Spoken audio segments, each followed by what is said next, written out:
নমস্কার, আমি গল্প পাঠে মৌ। আমার এই গল্প পাঠ যদি আপনাদের ভালো লেগে থাকে তাহলে অবশ্যই চ্যানেলটিকে লাইক, শেয়ার ও সাবস্ক্রাইব করে পাশে থাকবেন এবং আপনাদের মূল্যবান মতামত কমেন্টের মাধ্যমে জানাবেন। আজকে পাঠ করছি শ্রী বিভূতিভূষণ বন্দ্যোপাধ্যায়ের কালজয়ী উপন্যাস চাঁদের পাহাড়। শুরু করছি। 4 মাস পরের ঘটনা। মার্চ মাসের শেষ। মোম্বাসা থেকে যে রেলপথ গিয়েছে কিসুমু ভিক্টোরিয়া নায়াঞ্জা হ্রদের ধারে, তারই একটা শাখা লাইন তখন তৈরি হচ্ছিল। জায়গাটা মোম্বাসা থেকে 350 মাইল পশ্চিমে, ইউগান্ডা রেলওয়ের নুডসবার্গ স্টেশন থেকে 72 মাইল দক্ষিণ পশ্চিম কোণে। এখানে শঙ্কর কনস্ট্রাকশন ক্যাম্পের কেরানি ও সরকারি স্টোর কিপার হয়ে এসেছে। থাকে ছোট একটা তাঁবুতে, তার আশেপাশে অনেক তাঁবু। এখানে এখনও বাড়িঘর তৈরি হয়নি বলে তাঁবুতেই সবাই থাকে। তাঁবুগুলো একটা খোলা জায়গায় চক্রাকারে সাজানো। তাদের চারধার ঘিরে বহু দূরব্যাপী মুক্ত প্রান্তর, লম্বা লম্বা ঘাসে ভরা, মাঝে মাঝে গাছ। তাঁবুগুলোর ঠিক গায়েই খোলা জায়গার শেষ সীমায় একটা বড় বাওবাব গাছ। আফ্রিকার বিখ্যাত গাছ শঙ্কর কতবার ছবিতে দেখেছে। এবার সত্যিকার বাওবাব দেখে শঙ্করের যেন আশ মেটে না। নতুন দেশ, শঙ্করের তরুণ তাজা মন। সে উগান্ডার এই নির্জন মাঠ ও বনে নিজের স্বপ্নের সার্থকতাকে যেন খুঁজে পেলে। কাজ শেষ হয়ে যেতেই সে তাঁবু থেকে রোজ বেরিয়ে পড়ত। যেদিকে দু চোখ যায় সেদিকে বেড়াতে বের হতো। পূবে, পশ্চিমে, দক্ষিণে, উত্তরে। সব দিকেই লম্বা লম্বা ঘাস, কোথাও মানুষের মাথা সমান উঁচু, কোথাও তার চেয়েও উঁচু। কনস্ট্রাকশন তাঁবুর ভারপ্রাপ্ত ইঞ্জিনিয়ার সাহেব একদিন শঙ্করকে ডেকে বললেন, শোনো রাই, ওরকম এখানে বেরিও না। বিনা বন্দুকে এখানে এক পাও যেও না। প্রথম এই ঘাসের জমিতে পথ হারাতে পারো। পথ হারিয়ে লোকে এসব জায়গায় মারাও গিয়েছে জলের অভাবে। দ্বিতীয়, ইউগান্ডা সিংহের দেশ। এখানে আমাদের সারা শব্দ আর হাতুড়ি ঠোকার আওয়াজে সিংহ হয়তো একটু দূরে চলে গিয়েছে, কিন্তু ওদের বিশ্বাস নেই। তবু সাবধান, এসব অঞ্চল মোটেও নিরাপদ নয়। একদিন দুপুরের পর কাজকর্ম বেশ পুরো দমে চলছে। হঠাৎ তাঁবু থেকে দূরে লম্বা ঘাসের জমির মধ্যে মনুষ্যকণ্ঠের আর্তনাদ শোনা গেল। সবাই সেদিকে ছুটে গেল ব্যাপার কি দেখতে। শঙ্করও ছুটল। ঘাসের জমি আতিপাতি করে খোঁজা হলো, কিছুই নেই সেখানে। কিসের চিৎকার তবে? ইঞ্জিনিয়ার সাহেব এলেন, কুলিদের নাম ডাকা হলো। দেখা গেল একজন কুলি অনুপস্থিত। অনুসন্ধানে জানা গেল সে একটু আগে ঘাসের বনের দিকে কী কাজে গিয়েছিল, তাকে ফিরে আসতে কেউ দেখেনি। খোঁজাখুঁজি করতে করতে ঘাসের বনের বাইরে কটা বালির ওপরে সিংহের পায়ের দাগ পাওয়া গেল। সাহেব বন্দুক নিয়ে লোকজন সঙ্গে করে পায়ের দাগ দেখে অনেক দূর গিয়ে একটা বড় পাথরের আড়ালে হতভাগ্য কুলির রক্তাক্ত দেহ বার করলেন। তাকে তাঁবুতে ধরাধরি করে নিয়ে আসা হলো, কিন্তু সিংহের কোনো চিহ্ন মিলল না। লোকজনের চিৎকারে সে শিকার ফেলে পালিয়েছে। সন্ধ্যার আগেই কুলিটা মারা গেল। তাঁবুর চারপাশে লম্বা ঘাস অনেক দূর পর্যন্ত কেটে সাফ করে দেওয়া হলো পরদিন। দিন কতক সিংহের কথা ছাড়া তাঁবুতে আর কোনো গল্পই নেই। তারপর মাসখানেক পরে ঘটনাটা পুরনো হয়ে গেল। সে কথা সকলের মনে চাপা পড়ে গেল।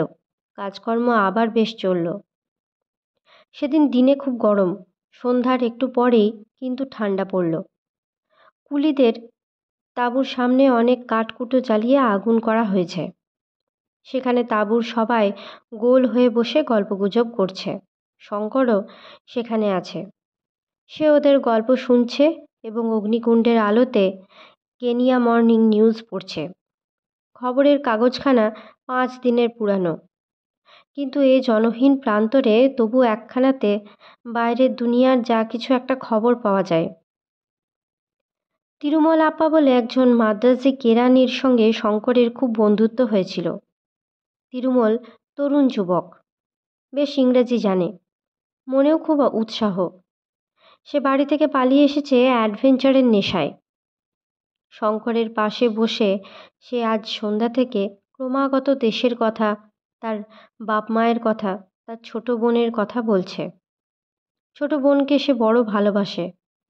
বাড়ি ছেড়ে এসে তার কথাই তিরুমলের বড় মনে হয়। একবার সে দেশের দিকে যাবে সেপ্টেম্বর মাসের শেষে। মাস 2 ছুটি মঞ্জুর করবে না সাহেব? ক্রমে রাত বেশি হলো। মাঝে মাঝে আগুন নিভে যাচ্ছে, আবার কুলিরা তাতে কাঠকুঠো ফেলে দিচ্ছে। আরও অনেকে উঠে শুতে গেল। কৃষ্ণপক্ষের ভাঙা চাঁদ ধীরে ধীরে দূর দিগন্তে দেখা দিল। সমগ্র প্রান্তর জুড়ে আলো আঁধারের লুকোচুরি আর বুনো গাছের দীর্ঘ দীর্ঘ ছায়া। শঙ্করের ভারী অদ্ভুত মনে হচ্ছিল বহু দূর বিদেশের এই স্তব্ধ রাত্রির সৌন্দর্য। কুলিদের ঘরের একটা খুঁটিতে হেলান দিয়ে সে এক দৃষ্টে সম্মুখের বিশাল জনহীন তৃণভূমির আলো আঁধার মাখা রূপের দিকে চেয়ে চেয়ে কত কী ভাবছিল। ওই বাওবাব গাছটার ওদিকে অজানা দেশের সীমা কেপটাউন পর্যন্ত বিস্তৃত। মধ্যে পড়বে কত পর্বত, অরণ্য, প্রাগৈতিহাসিক যুগের নগর জিমবাড়ি, বিশাল ও বিভীষিকাময় কালাহারি মরুভূমি, হীরকের দেশ, সোনার খনির দেশ। একজন বড় স্বর্ণান্বেষী পর্যটক যেতে যেতে হোঁচট খেয়ে পড়ে গেলেন। যে পাথরটাতে লেগে হোঁচট খেলেন সেটা হাতে তুলে ভালো করে পরীক্ষা করে দেখলেন তার সঙ্গে সোনা মেশানো রয়েছে। সে জায়গায় বড় একটা সোনার খনি বেরিয়ে পড়ল। এ ধরনের কত গল্প সে পড়েছে দেশে থাকতে। এই সেই আফ্রিকা, সেই রহস্যময় মহাদেশ, সোনার দেশ, হীরের দেশ। কত অজানা জাতি, অজানা দৃশ্যাবলী, অজানা জীবজন্তু এর সীমাহীন ট্রপিক্যাল অরণ্যে আত্মগোপন করে আছে। কে তার হিসাব রেখেছে? কত কি ভাবতে ভাবতে শঙ্কর কখন ঘুমিয়ে পড়েছে। হঠাৎ কিসের শব্দে তার ঘুম ভাঙল। সে ধর্মর করে জেগে উঠে বসল। চাঁদ আকাশে অনেকটা উঠেছে। ধপধপে সাদা জ্যোৎস্না দিনের মতো পরিষ্কার। অগ্নিকুণ্ডের আগুন গিয়েছে নিভে। কুলিরা সব কুণ্ডলি পাকিয়ে আগুনের উপরে শুয়ে আছে। কোনো দিকে কোনো শব্দ নেই। হঠাৎ শঙ্করের দৃষ্টি পড়ল তার পাশে। এখানে তো তিরুমল আপ্পা বসে বসে তার সঙ্গে গল্প করছিল। সে কোথায়? তাহলে সে তাঁবুর মধ্যে ঘুমোতে গিয়ে থাকবে। শঙ্কর নিজে উঠে শুতে যাবার উদ্যোগ করছে এমন সময়ে অল্প দূরেই পশ্চিম কোণে মাঠের মধ্যে ভীষণ সিংহ গর্জন শুনতে পাওয়া গেল। রাত্রির অস্পষ্ট জ্যোৎস্নালোক যেন কেঁপে উঠল সে রবে। কুলিরা ধর্মর করে জেগে উঠল। ইঞ্জিনিয়ার সাহেব বন্দুক নিয়ে তাঁবুর বাইরে এলেন। শঙ্কর জীবনে এই প্রথম শুনলে সিংহের গর্জন। সেই দিক দিশাহীন তৃণভূমির মধ্যে শেষ রাতের জ্যোৎস্নায় সে গর্জন যে কি এক অনির্দেশ্য অনুভূতি তার মনে জাগালে। তা ভয় নয়, সে এক রহস্যময় জটিল মনোভাব। একজন বৃদ্ধ মাসাই কুলি ছিল তাঁবুতে। সে বললে, সিংহ লোক মেরেছে। লোক না মারলে এমন গর্জন করবে না। তাঁবুর ভেতর থেকে তিরুমলের সঙ্গী এসে হঠাৎ জানালে তিরুমলের বিছানা শূন্য। তাঁবুর মধ্যে কোথাও সে নেই। কথাটা শুনে সবাই চমকে উঠল। শঙ্করও নিজে তাঁবুর মধ্যে ঢুকে দেখে এলো সত্যি সেখানে কেউ নেই। তখনই কুলিরা আলো জেলে লাঠি নিয়ে বেরিয়ে পড়ল। সব তাঁবুগুলোতে খোঁজ করা হলো। নাম ধরে চিৎকার করে ডাকাডাকি করলে সবাই মিলে। তিরুমলের কোনো সাড়া মিলল না। তিরুমল যেখানটাতে শুয়েছিল সেখানটাতে ভালো করে দেখা গেল তখন কোনো একটা ভারী জিনিসকে টেনে নিয়ে যাওয়ার দাগ মাটির ওপরে সুস্পষ্ট। ব্যাপারটা বুঝতে কারো দেরি হলো না। বাওবাব গাছের কাছে তিরুমলের জামার হাতার খানিকটা টুকরো পাওয়া গেল। ইঞ্জিনিয়ার সাহেব বন্দুক নিয়ে আগে আগে চললেন। শঙ্কর তার সঙ্গে চলল। কুলিরা তাদের অনুসরণ করতে লাগলো। সেই গভীর রাত্রে তাঁবুর থেকে দূরে মাঠের চারিদিকে অনেক জায়গা খোঁজা হলো। তিরুমলের দেহের কোনো সন্ধান মিলল না। এবার আবার সিংহ গর্জন শোনা গেল, কিন্তু দূরে, যেন এই নির্জন প্রান্তরের অধিষ্ঠাত্রী কোনো রহস্যময়ী রাক্ষসীর বিকট চিৎকার। মাসাইকুলিরা বললে সিংহ দেহ নিয়ে চলে যাচ্ছে, কিন্তু ওকে নিয়ে আমাদের ভুগতে হবে। আরও অনেকগুলো মানুষ ও ঘায়েল না করে ছাড়বে না, সবাই সাবধান। যে সিংহ একবার মানুষ খেতে শুরু করে সে অত্যন্ত ধূর্ত হয়ে ওঠে। রাত যখন প্রায় 3টে তখন সবাই ফিরল তাঁবুতে। বেশ ফুটফুটে জ্যোৎস্নায় সারা মাঠ আলো হয়ে উঠেছে। আফ্রিকার এই অংশে পাখি বড় একটা দেখা যায় না দিনমানে, কিন্তু এক ধরনের রাত্রিচর পাখির ডাক শুনতে পাওয়া যায় রাত্রে। সে সুর অপার্থিব ধরনের মিষ্টি। এইমাত্র সেই পাখি কোনো গাছের মাথায় বহু দূরে ডেকে উঠল। মনটা এক মুহূর্তে উদাস হয়ে গেল। শঙ্কর ঘুমুতে গেল না, আর সবাই তাঁবুর মধ্যে শুতে গেল, কারণ পরিশ্রম কারো কম হয়নি। তাঁবুর সামনে কাঠকুটো জ্বালিয়ে প্রকাণ্ড অগ্নিকুণ্ড করা হলো। শঙ্কর সাহস করে বাইরে বসতে অবশ্যই পারলে না, এরকম দুঃসাহসের কোনো অর্থ হয় না। তবে সে নিজের ঘরে শুয়ে জানলা দিয়ে বিস্তৃত জ্যোৎস্নালোকিত অজানা প্রান্তরের দিকে চেয়ে রইল। কি অদ্ভুত ভাব! তিরুমলের অদৃষ্ট লিপি এই জন্যেই বোধহয় তাকে আফ্রিকায় টেনে এনেছিল।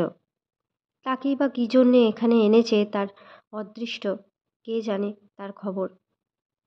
আফ্রিকা অদ্ভুত সুন্দর দেখতে, কিন্তু আফ্রিকা ভয়ঙ্কর দেখতে। বাবলা বনে ভর্তি বাংলাদেশের মাঠের মতো দেখালে কি হবে? আফ্রিকা অজানা মৃত্যু সংকুল, যেখানে সেখানে অতর্কিত নিষ্ঠুর মৃত্যুর ফাঁদ পাতা। পর মুহূর্তে কী ঘটবে এ মুহূর্তে তা কেউ বলতে পারে না। আফ্রিকা প্রথম বলি গ্রহণ করেছে তরুণ হিন্দু যুবক তিরুমলকে। সে বলি চাই। তিরুমল তো গেল, সঙ্গে সঙ্গে ক্যাম্পে পরদিন থেকে এমন অবস্থা হয়ে উঠল যে আর সেখানে সিংহের উপদ্রবে থাকা যায় না। মানুষ খেকো সিংহ অতি ভয়ানক জানোয়ার। যেমন সে ধূর্ত তেমনি সাহসী। সন্ধ্যা তো দূরের কথা, দিনমানেই একা বেশি দূর যাওয়া যায় না। সন্ধ্যার আগে তাঁবুর মাঠে নানা জায়গায় বড় বড় আগুনের কুণ্ড করা হয়। কুলিরা আগুনের কাছে ঘেঁষে বসে গল্প করে, রান্না করে, সেখানে বসেই খাওয়া দাওয়া করে। ইঞ্জিনিয়ার সাহেব বন্দুক হাতে রাত্রে 3-4 বার তাঁবুর চারদিকে ঘুরে পাহারা দেন, ফাঁকা আওয়াজ করেন। এত সতর্কতার মধ্যেও একটি কুলিকে সিংহ নিয়ে পালালো তিরুমলকে মারবার ঠিক 2 দিন পরে সন্ধ্যা রাত্রে। তার পরদিন একটা সোমালি কুলি দুপুরে তাঁবু থেকে 300 গজের মধ্যে পাথরের ঢিপিতে পাথর ভাঙতে গেল। সন্ধ্যায় সে আর ফিরে এলো না। সেই রাত্রেই, রাত 10টার পরে শঙ্কর ইঞ্জিনিয়ার সাহেবের তাঁবু থেকে ফিরছে। লোকজন কেউ বড় একটা বাইরে নেই। সকাল সকাল যে যার ঘরে শুয়ে পড়েছে। কেবল এখানে ওখানে 2-একটা নির্বর্তি প্রায় অগ্নিকুণ্ড। দূরে শেয়াল ডাকছে। শেয়ালের ডাক শুনলেই শঙ্করের মনে হয় যে বাংলাদেশের পাড়া গাঁয়ে আছে। চোখ বুজে নিজের গ্রামটা ভাববার চেষ্টা করে। তাদের ঘরের কোণের সেই বিলতি আমড়া গাছটা ভাববার চেষ্টা করে। আজও সে একবার থমকে দাঁড়িয়ে তাড়াতাড়ি চোখ বুজলে। কি চমৎকার লাগে! কোথায় সে? সেই তাদের গায়ের বাড়ির জানলার কাছে তক্ত বসে শুয়ে। বিলেতি আমড়া গাছটার ডালপালা চোখ খুলতেই চোখ পড়বে। ঠিক দেখবে সে চোখ খুলে। শঙ্কর ধীরে ধীরে চোখ খুললে। অন্ধকার প্রান্তর, দূরে সেই বড় বাওবাব গাছটা অস্পষ্ট অন্ধকারে দৈত্যের মতো দাঁড়িয়ে আছে। হঠাৎ তার মনে হলো সামনের একটা ছাতার মতো গোল খড়ের নিচু চালার উপরে কী যেন একটা নড়ছে। পরক্ষণেই সে ভয়ে ও বিস্ময়ে কাঠ হয়ে গেল। প্রকাণ্ড একটা সিংহ খড়ের চালা থাবা দিয়ে খুঁচিয়ে গর্ত করবার চেষ্টা করছে। ও মাঝে মাঝে নাকটা চালার গর্তের কাছে নিয়ে গিয়ে কিসের যেন ঘ্রাণ নিচ্ছে। তার কাছ থেকে চালাটার দূরত্ব বড়জোর 20 হাত। শঙ্কর বুঝলে সে ভয়ানক বিপদগ্রস্ত। সিংহ চালার খড় খুঁচিয়ে গর্ত করতে ব্যস্ত। সেখান দিয়ে ঢুকে সে মানুষ নেবে। শঙ্করকে সে এখনও দেখতে পায়নি। তাঁবুর বাইরে কোথাও লোক নেই। সিংহের ভয়ে বেশি রাত্রে কেউ বাইরে থাকে না। নিজে সে সম্পূর্ণ নিরস্ত্র, একগাছা লাঠি পর্যন্ত নেই হাতে। শঙ্কর নিঃশব্দে পিছু হটতে লাগলো ইঞ্জিনিয়ারের তাঁবুর দিকে, সিংহের দিকে চোখ রেখে। 1 মিনিট 2 মিনিট নিজের স্নায়ুমণ্ডলীর উপরে যে তার এত কর্তৃত্ব ছিল তা এর আগে শঙ্কর জানত না।